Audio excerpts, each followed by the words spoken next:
माता की वंदे এয়া ১ নং নিৰ্জলগী প্ৰাথমিক বিদ্যালয়, যিখন বিদ্যালয়ত মই ক মানৰ পৰা পঞ্চমানলৈ অধ্যয়ন কৰিছিলোঁ, য'তেই মই শিকিব পাৰিছিলোঁ অ আ ক খ। এয়া মোৰ আদিবাথৰ মন্দিৰ। ১ নং নিৰ্জলগী প্ৰাথমিক বিদ্যালয়ৰ স্বাধীনতা দিৱসৰ উপলক্ষে আজি পতাকা উত্তোলন কৰে প্ৰধান শিক্ষয়িত্ৰী শ্ৰী নিৰলা দাসে।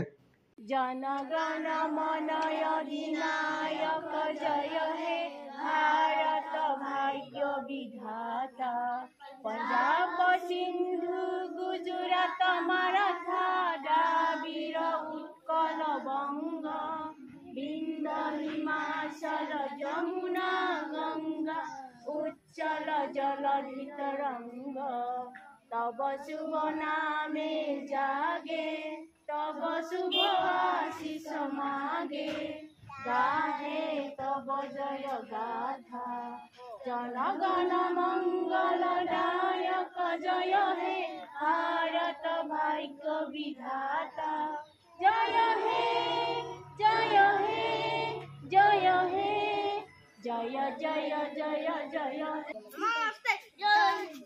भारत माता की भारत माता की भारत माता की वंदे वंदे वंदे। ইয়াৰ পিছতে ছাত্ৰ ছাত্ৰীসকলক উদ্দেশ্যি 15 আগষ্ট স্বাধীনতা দিৱস পালনত তাৎপৰ্য আগবঢ়ায় প্ৰধান শিক্ষয়িত্ৰীগৰাকীয়ে।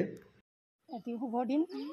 আজিৰ এই দিনটিতে 1947 চনৰ 15 আগষ্টৰ দিনাখন আমাৰ ভাৰতে স্বাধীনতা লাভ কৰে। ইয়াৰ আগতে আমাৰ ভাৰতবৰ্ষখন ইংৰাজৰ অধীনত বহুত বছৰ কাল থাকিবলগীয়া হৈছিল। ইংৰাজৰ অধীনত আমি আমাৰ দেশৰ মানুহে চব কামে কৰিব লগা হৈছিল। সেয়েহে মহাত্মা গান্ধীৰ নেতৃত্বত আমাৰ দেশে স্বাধীনতা আন্দোলন কৰিছিল আৰু সেই আন্দোলন মৰ্মে আমাৰ দেশৰ জনগণে বহুতো কষ্ট স্বীকাৰ কৰিবলগীয়া হোৱাৰ পিছত আমাৰ ভাৰতবৰ্ষই 1947 চনৰ আজিৰ এই দিনটোতে 47 চনৰ 15 আগষ্টৰ দিনাখন আমাৰ ভাৰতে স্বাধীনতা লাভ কৰে। কিন্তু সেই স্বাধীনতা আন্দোলনত আমাৰ দেশৰ বহুতো নেতাই বহুতো মহৎ লোকৰ মৃত্যু হৈছিল।